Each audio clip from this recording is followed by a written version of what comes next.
It's story time. This story is called The Cabbage Fields of Tartaria.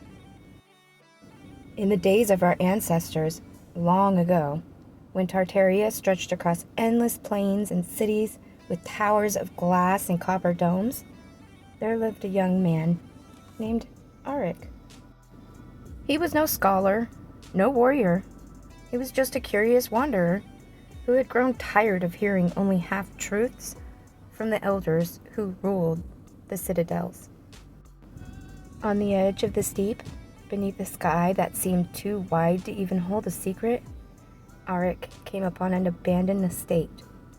Its walls were carved with strange spirals, and at its center grew an immense garden of cabbages, greener and fuller than any he had ever seen. The air was thick with the smell of earth and something sweet, like milk or honey. As he stepped between the rows, he felt the ground pulse faintly, as though the soil itself was alive. Then he saw it, a cabbage shifting, trembling, until its leaves opened, not into petals, but into a tiny living face, a child, a baby with luminous eyes blinking up at him. Art quickly recoiled, but his curiosity was stronger than fear. He knelt and he watched as another cabbage unfurled, and then another, each revealing an infant nestled inside like some botanical cradle. Dozens of them, all breathing softly in unison, as if tied to the rhythm of the earth itself. He remembered the whispers he'd heard in the markets of Samarkand. The cabbage children are not born, but grown. They are remnants of an old race harvested by the Empire before the floods. They are proof that the histories we are told, the histories carved into our schools and walls, they're all lies. Arik suddenly understood why the estate was abandoned. These children were never meant to be found. The Tartarian rulers had spoken of lost populations, of vanished orphans who disappeared from city records overnight. But here they were, transformed into a crop, hidden away in plain sight. The thought sickened him. Were the lords of Tartaria cultivating human life as if it were wheat? Was the great empire's power not built on invention, but instead built on secrets buried in the soil? As night fell, Arik wrapped one of the children in his cloak. Its skin was cool, but its breath was steady. He swore to himself he would uncover the truth. Yet, as he turned to leave, the cabbages all around him began to quiver. Hundreds of pale eyes opened in the dark, watching him silently.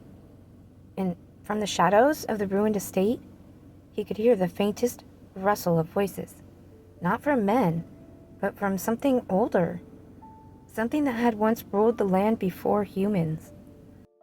The words were indecipherable, but the tone was clear. He was trespassing on a secret older than Tartaria itself. Still, Arik carried the child with him. He didn't yet know if he was saving it, or if it was saving him. Arik had always been drawn to ruins. The elders said ruins were dangerous, that they whispered to the mind, filling it with false histories. But Arik wondered if it was not the ruins themselves that lied, but those who warned him away from them. That's how he came upon the old estate, half buried in earth as though the ground itself had risen to swallow it. Many Tartarian cities were like this now, the streets disappearing beneath dirt. The windows were only visible at ground level. It was as though the world had flooded with mud a long time ago. The scholars explained it away as natural disaster, but the old traders in the bazaars said differently. The mud was poured, not spilled. The empire was covered, not drowned. And now, here in the buried garden of the estate, he had seen the truth with his own eyes. The Cabbage Patch. Infants grown in green cocoons, their tiny faces resting within layers of waxy leaves. It was not a metaphor, not a story for children. It was real. That night, as Arik camped in the ruins, the child laid bundled beside him, sleeping soundlessly. He thought of the stories he had heard of Tartaria. The Tartarian Orphan Trains. The elders told it one way.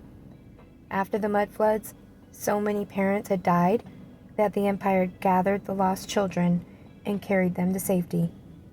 But the traders, they told it differently. The trains were not carrying orphans to safety. They were carrying harvests. Children uprooted from cabbage fields, shipped across the empires to places where their origins would be forgotten. And when they grew, they would be told they were simply abandoned and their families lost to disaster. No one would know they had been cultivated. Some said the rulers of Tartaria had discovered a way to grow human life from the soil itself. Life that could be shaped, molded, and made to serve. A replacement population, ready to inherit the world after the true inhabitants were swept away in the flood. And now, Arik held one of these forbidden children in his arms. As he ventured further, Arik noticed that whenever the mud had swallowed buildings, traces of the old world remained. There were archways that led to nothing, half-buried statues with faces too large and too wise to be human. It was as if Tartaria itself was layered, one world built upon another. In the market city of Kiva, he spoke with an old map keeper. When Arik described the cabbages, the man turned pale and shut the doors of his shop. They were never meant to be found, the map keeper whispered. The Empire erased them from the books. That's why the mud came. It was not nature. It was cleansing. Too many questions. Too many of the old world's secrets growing where they should not. He pulled out a hidden scroll showing Arik an image. It was vast fields, row after row of cabbages, with swaddled infants inside. At the edges of the drawing were figures, giants, tall as towers, tending to the crops. These were not our lords, the mapkeeper said. These were the ones who ruled before. We borrowed their science. We became their gardeners. Arik left the shop with more questions than answers. Soon after, Arik noticed he was being followed. Silent men with brass insignias on their coats. Agents of the Tartarian Order. They did not ask questions. They only watched. He understood that his discovery had already been reported. The child in his care, whom he had begun to call Leora, grew quickly. In days, she no longer looked like a newborn. She smiled, laughed, and clung to him as though she had always known him. But her eyes were not like other children's. They seemed to recognize everything, as if remembering rather than learning.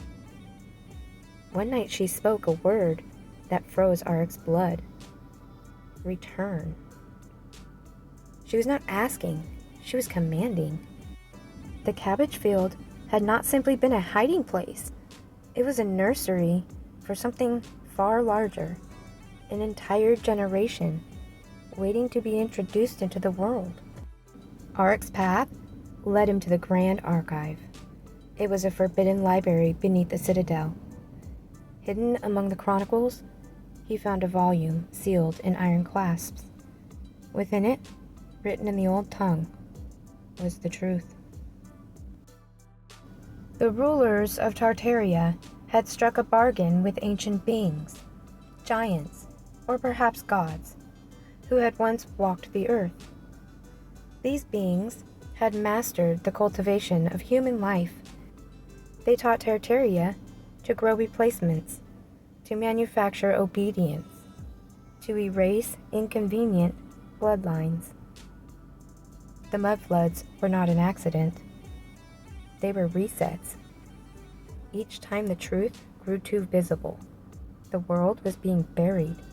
The children shipped off as orphans, and the cycle began again.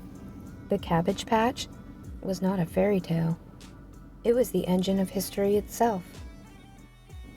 Now, Arik stood at the edge of a decision. Leora was no ordinary child. She was one of the new generation, crafted to inherit the world after the old had been erased. If he returned her to the Order, she would become one more hidden child in the Empire's endless experiment. But if he kept her, if he raised her outside their reach, she might remember. She might reveal the truth. As the Watchers closed in, Arik fled into the wilderness, carrying the child and the weight of knowledge that could unravel Tartaria itself. And behind him, in the buried estate, the cabbages began to bloom again. Thousands of faces opening to the night, waiting. Arik carried Leora across the windswept steeps, always moving at night, always watching the ridgeline for riders. The Tartarian Order had many eyes. Spies in villages, agents who rode the Orphan Trains, and priests who whispered that curiosity was sin. But the further he fled from the citadel, the more he saw signs that he was not alone. In the ruined city of Estrakan, buried up to its domes in earth, he found carvings on the stones. A hand with a cabbage at its center. A symbol scratched into secret places, door frames, cellar walls, abandoned tunnels. When he showed Leora, she touched the symbol with her small hand and whispered, "Home." In the mountains, Arik finally found them. The hidden ones. The refugees, outcasts, and descendants of those who had once fled the Orphan Trains. They lived in a network of caverns, illuminated by glowing fungi and oil lamps.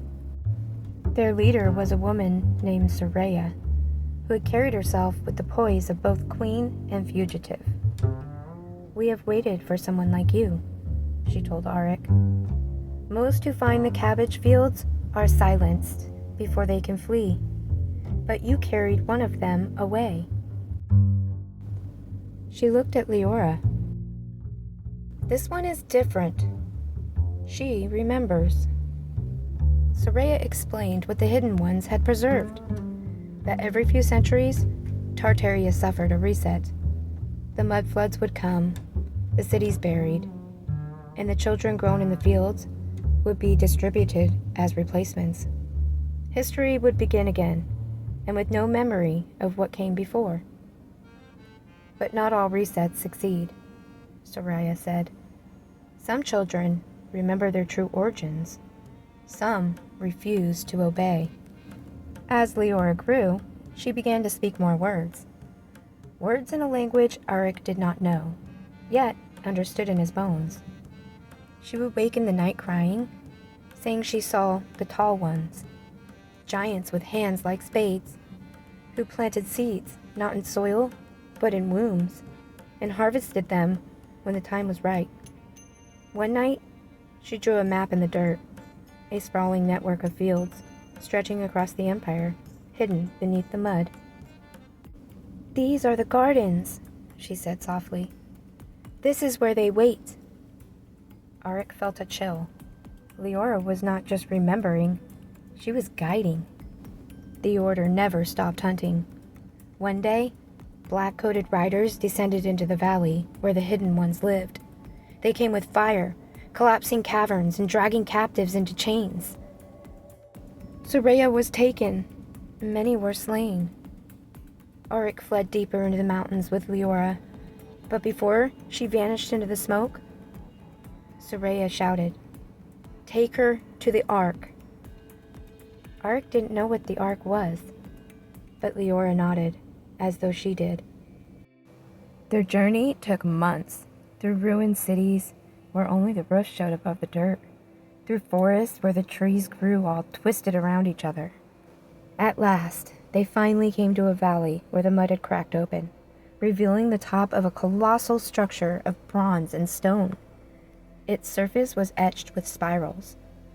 the same spirals Arik had seen at the Cabbage estate. "This is the Ark," Leora whispered. "Not a ship of the sea, a ship of the earth." They descended into the breach, torches lighting vast halls filled with machines that pulsed faintly, as though waiting to be awoken. In the deepest chamber, Arik found a wall of pods, not unlike cabbages, but mechanical, each holding a sleeping child. "The next cycle," Leora said. "The next harvest." Arik felt his heart pound. The resets were not myth. They were machinery. And they were ready. The Ark held knowledge, but also danger. If the Order found it, they would trigger another reset. Everything Arik had known, the cities, the people, even himself, would be erased under mud and lies. But if he destroyed it, countless children, innocent lives, would never awaken. Leora placed her hand on his. "You must decide, Arik. Do we end the cycle, or do we change it?" Her eyes, glowing faintly in the torchlight, were not the eyes of a child. They were ancient. And in that moment, Arik understood. She was not simply one of the Cabbage children. She was their memory, their rebellion, their last hope to break free from the endless resets of Tartaria. Thanks for watching. I hope you enjoyed. Stay tuned for the next part in the saga, where Arik and Leora confront the Order directly, a rebellion against Tartaria. And we shift into Leora's awakening as a leader, where she begins to gather other remembering children to start a new civilization. See you next time. It's story time! Welcome back to the Cabbage Fields of Tartaria saga, Part 2, The Rebellion of Memory. The Ark lay hidden beneath the cracked valley, its chambers pulsing faintly like a sleeping beast. Arik and Leora lingered there only long enough to understand what they had discovered. The Order had the power to erase the world at will. But Leora spoke with certainty. "They will come for it soon. We cannot let them control it again." Arik wanted to destroy the Ark outright, but Leora stopped him. "If we destroy it, the children here are lost forever. If we master it, the resets end." So they fled once more, this time not as fugitives, but as rebels. Everywhere they went, villages, ruins, hidden camps, they spoke of what they had seen. Arik showed the symbol of the cabbage hand. Leora whispered words only the Cabbage children could understand. And slowly, across the empire, others began to rise. Survivors of Orphan Trains, wanderers who remembered flashes of other lives. Whole families who had hidden their children away from the Order. They called themselves the Rememberers. The Tartarian Order moved quickly. Brass insignia riders scoured the plains. Entire villages vanished overnight. But worse than the riders were the collectors. They traveled in trains that glowed with lanterns, gathering children under the guise of rescue. Wherever the collectors passed, the laughter of children grew silent. Leora trembled when she saw the trains in the distance. "They are not taking them to safety," she whispered. "They are taking them back to the gardens." The Order had begun preparing for another reset. At the ruins of Enoch, Arik led the Rememberers in their first assault. The Order had established a station there, funneling children into trains bound for the Ark. It was a bloody battle. Swords were clashing in the fog, fire consuming the half-buried buildings. But for the first time, the Order faltered. Arik freed dozens of children. many of whom, like Leora, spoke words of memory from other lives. When the flames died, a symbol was left carved into the stone for all to see, a hand with a cabbage at its center. The world whispered of it, some with fear, others with hope. In the hidden mountains, the rememberers gathered, not just wanderers now, but whole bands of rebels, farmers, soldiers, and even defectors from the order itself. Soraya, who had escaped captivity against all odds, rejoined them. She carried scars, but her eyes burned brighter than ever. "The Empire is weaker than it appears," she said. "It has ruled by secrecy. If the people learn the truth, that their children are not born, but grown, the order will collapse." But others argued for war. "Knowledge will not be enough," a young soldier spat. "They will bury us again beneath mud before we can spread the truth." The council was split between two paths: to reveal the truth, or to destroy the Ark and end the cycle forever. Leora listened quietly, her small hands folded. "At last," she said, "we will do both. We will take the Ark, and we will save the children ourselves." The rebellion spread like fire. The rememberers struck at train lines, derailed carriages, and freed captives.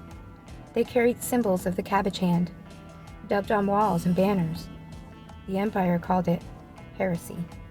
The people called it hope. But the Order struck back with something worse than soldiers. From the cities rose towering figures, the tall ones, giants with hands like spades, faces hidden behind veils of bronze. They moved with impossible grace, uprooting men as easily as weeds. The people screamed, calling them myths made flesh. But Leora only whispered, "They are not myths. They are the gardeners. They planted us." For the first time, Auric understood the rebellion was not only against the Order, but against the very beings who had shaped humanity like crops. Captured rebels had spoke of experiments in Tartarian citadels. The Order had begun merging human and cabbage-born children, seeking to erase the difference. A perfected population, obedient and unknowing, to be planted after the next reset. But in one of these laboratories, a rememberer spy found a truth too terrible to ignore.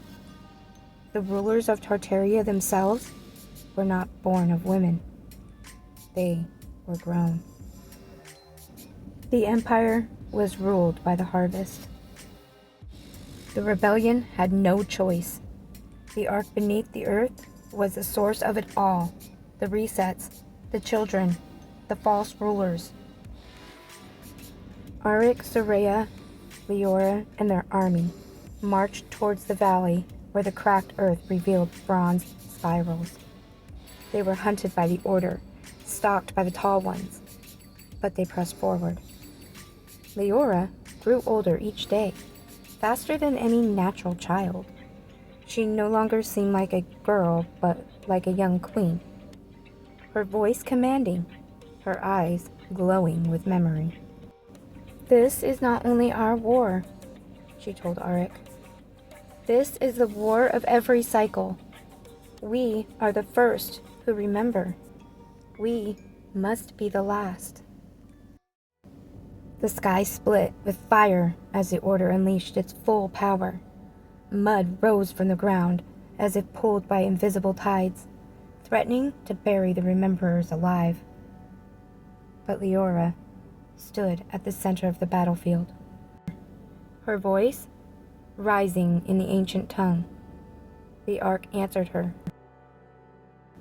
The tall ones roared, the Order faltered, and Auric, sword in hand, charged into the chaos, not to flee this time, but to end the cycle forever. The battle for the Ark tore the valley apart. The Order unleashed their final weapon, a flood, not of water, but of mud, thick and rolling like a living tide. It swallowed villages, forests, even mountainsides, erasing everything in its path. The people cried out, believing it the end of the world. But Leora stood upon the Ark, arms raised, her voice carrying above the storm. "This is not the end," she cried. "This is their cycle, not ours." And the Ark answered, the bronze spirals lit with fire, pulsing against the mud as though the earth itself was rebelling. Inside the Ark, thousands of pods opened at once. Children stepped forth, weak at first, then strong, their eyes glowing with memory. They were the forgotten generation, the harvest of ages past, now together. Auric looked upon them with awe and fear. "Leora, there are too many. How can they live in this world?" "They are not meant to live in this world," she replied. "They are meant to remake it." The Rememberers knelt, seeing in Leora not a child, but a leader, born of every cycle before. She was not one cabbage child among many. She was the voice of them all. The Order fought desperately, their collectors overrun, their tall ones torn down by Cabbage Patch children wielding powers older than stone. Captured rulers were unmasked before the people, revealed as hollow, grown things without true blood or memory.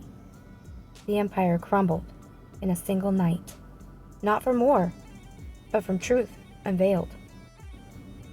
But the mud still rose. The reset had begun. Even without the Order, the cycle threatened to bury all. Deep in the Ark's heart lay the control chamber, a bronze sphere, its surface etched with spirals that turned endlessly. This was the seed of the reset, the engine that buried worlds and replanted them. Leora placed her hand upon it. The sphere pulsed with light, answering her blood. "I can't stop it," she whispered. "But only by sealing the Ark forever, the children still inside will never be born." Arik's chest tightened. "And if you don't? Then the mud will bury everything. All life will end, and only the next harvest will remain." Her eyes glowed brighter, and Arik realized the truth. Leora was not simply remembering. She was becoming the Ark itself. The memory of every cycle made flesh.